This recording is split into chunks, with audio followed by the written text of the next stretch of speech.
Hello everyone, welcome to my Bourne Conspiracy, Assassin difficulty walkthrough. This is Mission 4, Eliminate the Vandalin, and this is probably my favorite level in the entire game. Not only is it a very high-octane mission, so it just adds more to the chaos that you're expecting from a Bourne game or from any kind of Bourne-related media, but there's a lot of changes in the environments, there's a lot of really fun set pieces with the enemies, and the music is really cool. Like, there's just a lot of standout moments with this mission compared to the later missions, and also with the earlier missions. I mean, I'm not saying the earlier missions were worse than this. I mean, they're kind of comparable with each other, but I feel like this one has a lot more going for it. There's a lot more character with this mission compared to the later levels and the previous levels. And this is just a trait with a lot of these past sequences in the Bourne Conspiracy. I feel like this game should have focused entirely on the past sequences where we're learning about Bourne's past, because that's where a lot of the action is. And considering this game is meant to be an action game, it's meant to be like a third-person shooter game, and it's meant to be showing Bourne at his peak, the modern day stuff doesn't really do a lot that's interesting. Like the set pieces that they put you in the present day, they just don't compare with the past sequences, and I think it would have been a very interesting way to flesh out the Bourne story without having it be a retelling of the Bourne identity, but with some additional elements. Because I just feel like a lot of the set pieces that they put you in the modern day missions, they at times just feel worse than what's actually portrayed in the Bourne identity. And, you know, there are a couple of cases where this definitely shows itself, but I think it's worth talking about in the later videos, because there are a couple of present-day missions that I really don't like, and I've already discussed one in the previous video, but there are still a couple more to discuss. But moving past that tangent, going back to Eliminate the Vandalin, this mission has a lot going for it, and there is a nice diverse array of gameplay. Like right here, this sequence, you can get to the Vandalin without having to deal with these police officers. You can actually stealth attack all of them and build up your adrenaline that way. In fact, one thing I do like to do as a bit of fun occasionally with this sequence is I try to set a challenge for myself where I let the enemy see me, but I cannot engage in melee combat. I have to get all the way to the bottom level of this garage while the enemies are chasing me, and I cannot go into melee combat. And I think it's very funny doing that. I literally feel like a little kid just playing a prank on a bunch of adults and they're chasing me. It's just so enjoyable, but obviously it's not the best way to go for this walkthrough because you need to have adrenaline for this sequence. This is a pretty tough sequence without adrenaline, but I deal with that guy and then I deal with this guy. There are at least 4 enemies in this garage area over here, and then we get outside and there are a couple more enemies, but given the fact that the shooting on this game is trash, I'm going to use the shooting takedown when I can. I should have taken out that guy right over there with the melee, but I didn't realize he was the last guy left for this part. So I'm going to push forward, and I decided to use my adrenaline right over here, and looking back, I don't know why I thought of doing this. I think it was mainly because I didn't have access to the assault rifle immediately, so I just figured to play it safe, I just used the shooting takedown on these enemies just to not incur any difficulties in actually doing this sequence. But there I get the assault rifle, or is this a submachine gun? Like, the game doesn't have any names for the weapons, so I don't know if this is the submachine gun or the assault rifle. I mean, it feels like a submachine gun just from the way it sounds, and with the way the model looks in the bottom left corner. So, this weapon, it's kind of okay. I think I like it more so than the assault rifle. I feel like with the assault rifle, the ambiguity on its hit detection is a lot more known compared to the submachine gun that I'm using right now. And I feel like there's a little bit more stability with that weapon compared to the assault rifle. But you don't really see a lot of enemies using it later on. You see more people using the assault rifle, and it kind of sucks. But I deal with all these enemies. You need to be careful of this spawn right over here. There's going to be a guy beyond this door, and he will try to run at you to engage in melee combat, and obviously, being forced into melee combat is a really stupid decision. I don't know what the developers were thinking with putting in a melee system that forces you to partake in it, and you can't leave until you deal with the guy you're fighting, because enemies are shooting you while you're doing this. So you have to be very careful of any moments where the game will force you into combat while enemies are shooting you, or situations where they program one single enemy to run at you to force you into the melee combat. It's almost like the enemies are trying to take advantage of a very artificial system in order to get the drop on you, and it's just not realistic. That's hardly human in its behavior. Why would Bourne ever do that? It's so dumb. I really don't like it. I think it's a really poor implementation in this game. But we now have this airside center encounter with a whole bunch of enemies.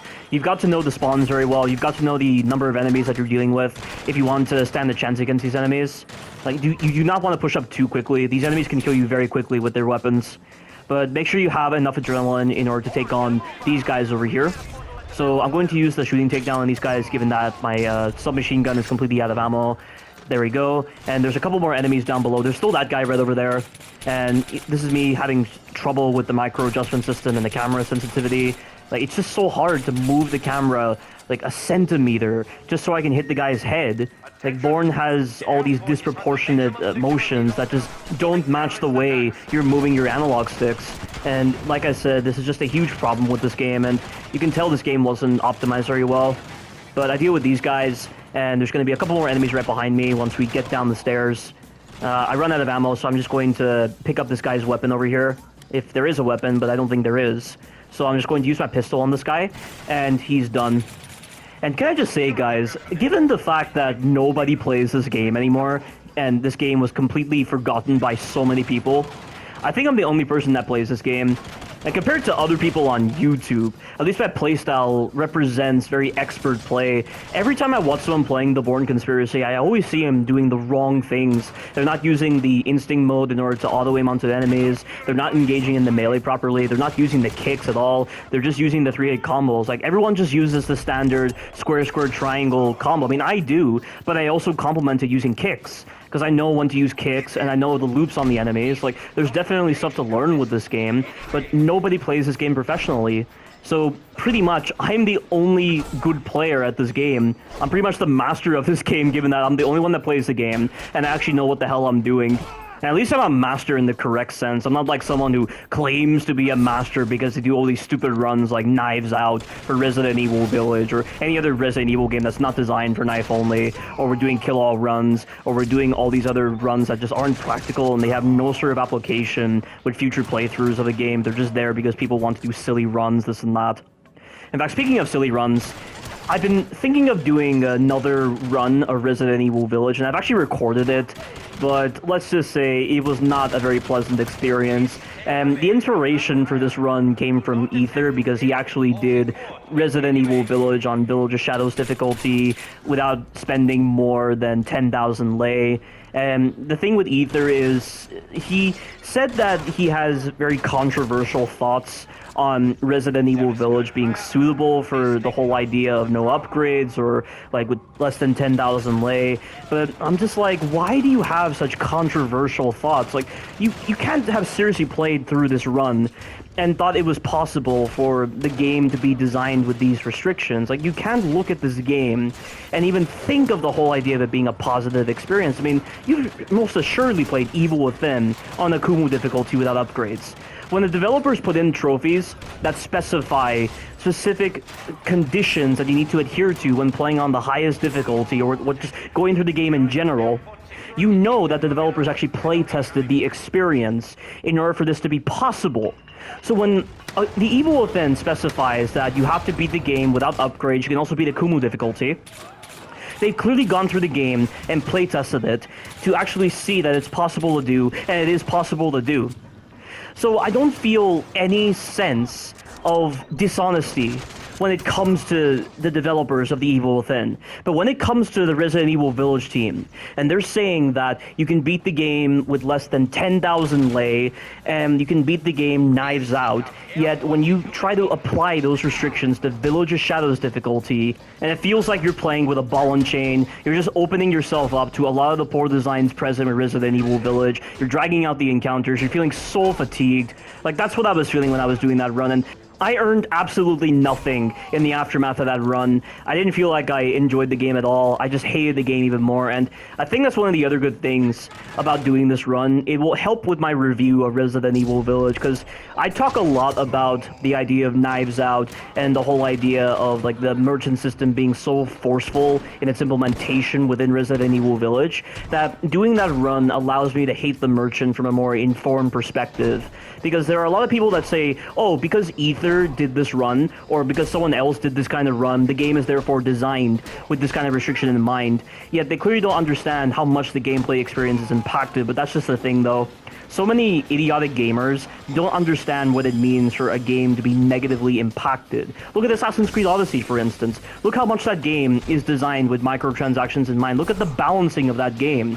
And yes, you can probably not buy any of these packs or boosts, but the game suffers for it because it's designed with the microtransactions in mind. And it's just, the gameplay experience is so unbalanced and so disproportionate to the actual player's capabilities because they want you to slot into the microtransaction system. And similarly, Ethan's capabilities are so neutered as to not feel very believable in order to force you to slot into the merchant system, because the merchant system hasn't been used in a long time, and they just highly advertised it compared to Resident Evil 4.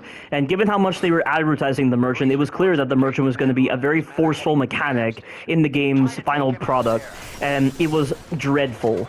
And I so need to upload footage of that. I mean, I have it saved, but it was an absolute misery fest. Like, I don't know why I even wasted time with that.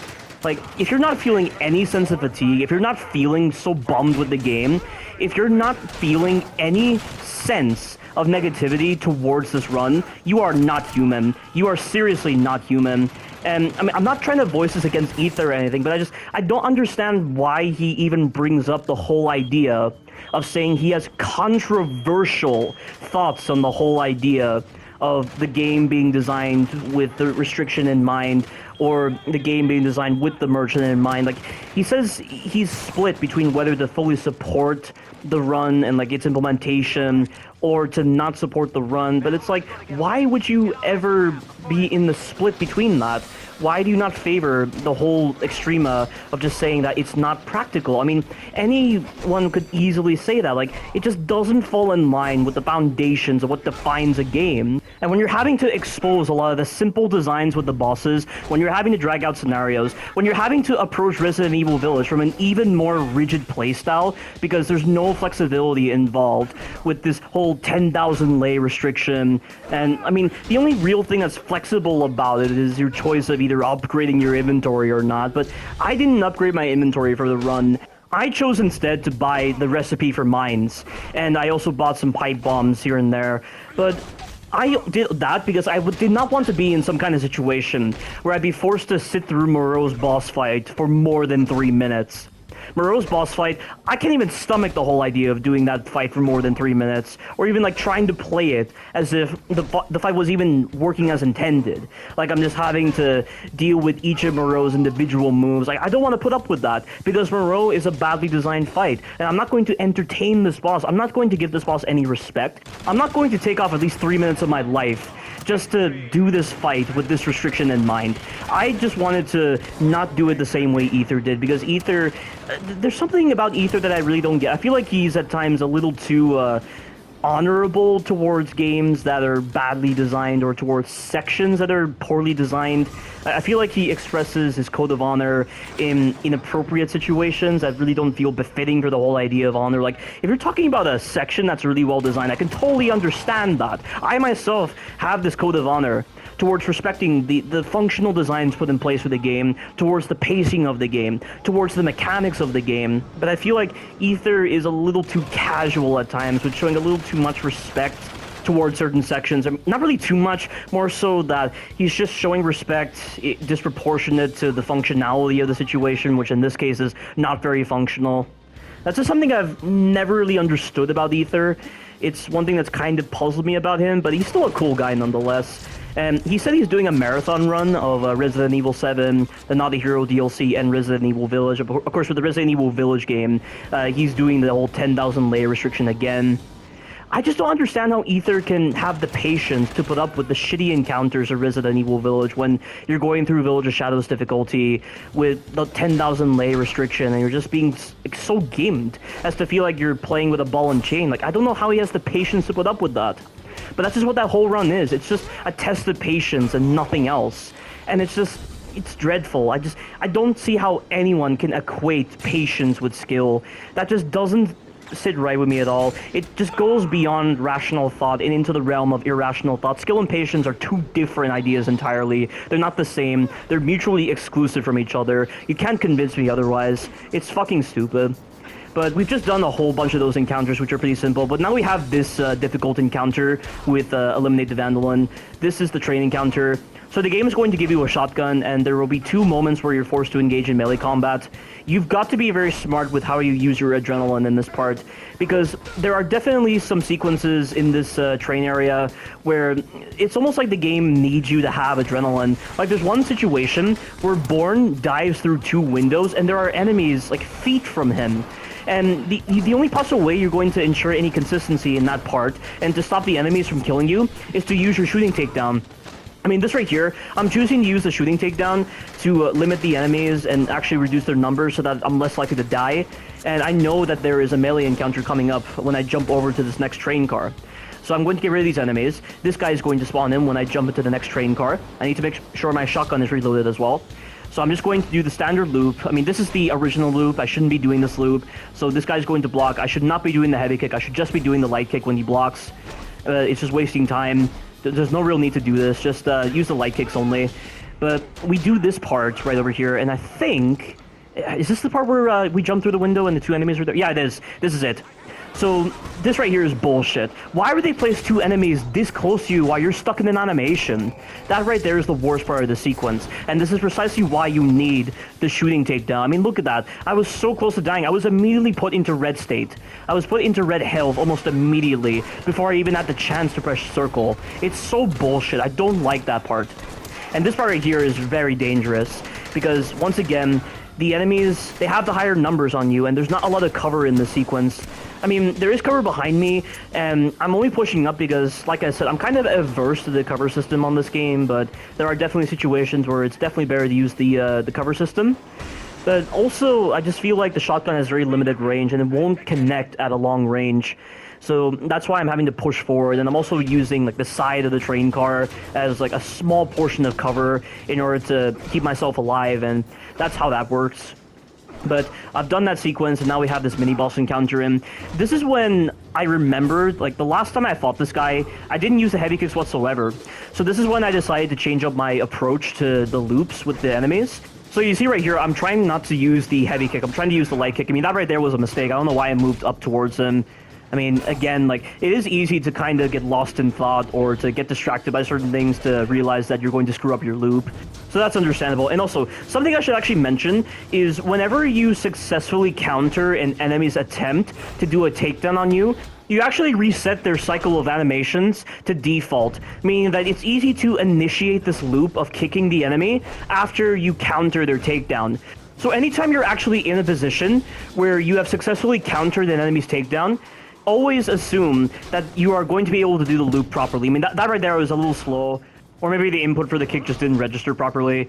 And you'll also notice I'm very low on health. One thing you should know is that whenever you do takedowns in mini-boss encounters or in boss fights overall, you will regain a small portion of your health. It's very reliable, so bear that in mind when you need to get health. But you'll see right here, this guy is still going. Like, the kicks don't really do a lot of damage to the bosses. The takedowns do way more damage, which is obviously the whole point of them. But I don't really understand why the kicks don't really do more damage than they actually should against these bosses. Feels very strange that you'd expect them to be a lot more damaging than what's actually presented right here. But eventually this guy will go down, and then we'll engage with enemies alongside the subway.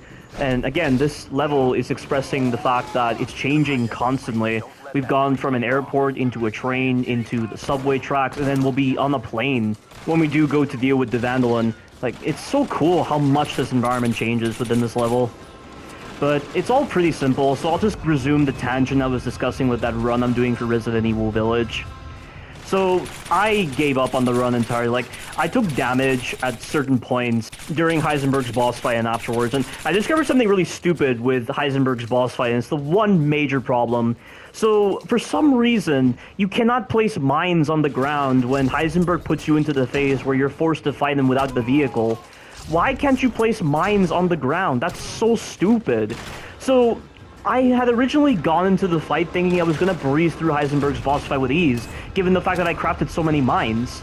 And this is the restriction I was using, so it was not a truly ethereal run, as I'm going to call it, like something reminiscent to Aether's run. It was Resident Evil Village on Village of Shadows difficulty with only 10,000 lei spent. Everything else was acceptable because the balancing of Resident Evil Village is entirely designed around like the merchant system and crafting, and I don't have any problems with crafting. Crafting is really cool in Resident Evil 7 and Resident Evil Village, and it just contributes to the diversity in the gameplay, but it was just mandatory with crafting mines and the like, or anything else, and mines were the only crafting recipes that I purchased from the merchant because mines cost like 3,500, and anything else I had to buy, it was only with pipe bombs and mines, and that was really it. I mean, mainly with the pipe bombs. I didn't purchase any mines, actually. But, yeah, the gameplay was just so limited with my options, just trying to follow the restrictions. And then this weird bug, I mean, not really a bug, it's just a design flaw that they missed with Heisenberg's boss fight. You cannot use mines in his boss fight, so I had resorted to then using my my sniper rifle. I ran out of ammo. I didn't have my shotgun because I sold it to make room for the grenade launcher. I didn't have any magnum ammo, and I only had my basic knife, so I was just using my knife against him. And when I had to put myself in that position because of the balancing involved with the game, and with how much I was trying to be creative with the game, with how much I just wanted to get past very shitty encounters with Moreau, I just got put into that position where I didn't have any ammo, and I had to resort to using the basic knife. I had to resort to the basic knife a lot more than you'd think for that run. I had to resort to the basic knife a bit with Lady Dimitrescu, because it's so easy to run out of ammo, because she has so much life on Village of Shadows difficulty, and it's just a drag.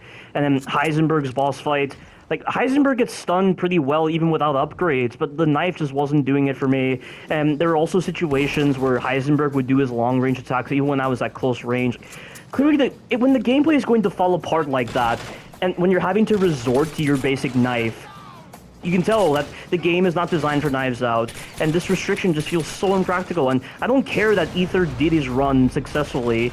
He had to play with a very rigid play style, and he also had to do all these other, like, awkward strategies, or just, like, gamey strategies. Like, he had to resort to knifing Bella, and knifing Bella looks so stupid, and then he had to, like, be so slow with Lady Dimitrescu, and then he had to be slow with Moreau. Then he had to run past all of the Lycans in the Stronghold Lycan encounter. Like, when you're having to run past all of them instead of engaging with them, you're just showing that they're such throwaway enemies. And this is what I don't understand about Aether's run. So, like, this is his description for the run that he did.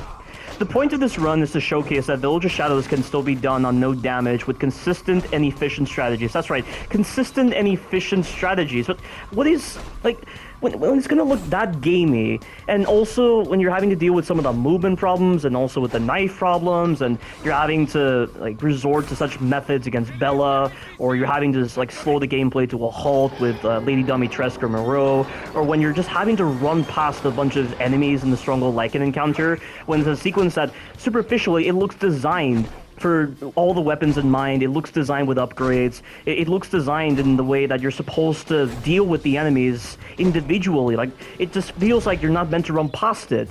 And it presents with a lot of awkwardness as well, because, like, it's so random what the Lycans do when you're running right past them. So I don't really see how that's consistent and efficient. It just looks so stupid. It looks a little gamey. Not little gamey, very gamey.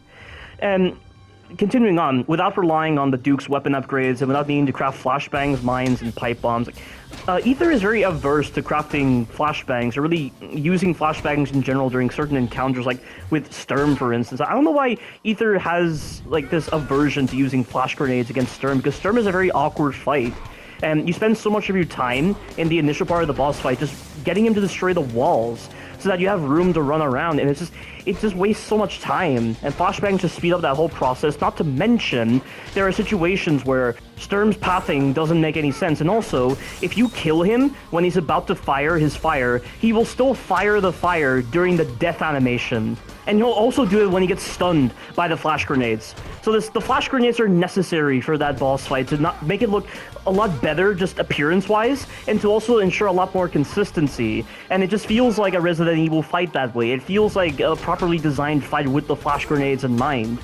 But continuing on, what you get in the environment is more than enough to get through, which wasn't the case with me, and obviously because of the fact that I didn't upgrade my inventory at the start, I was automatically taking a path that was prone to failure, because that's how rigidly designed this whole restriction is. It just doesn't offer any flexibility aside from that.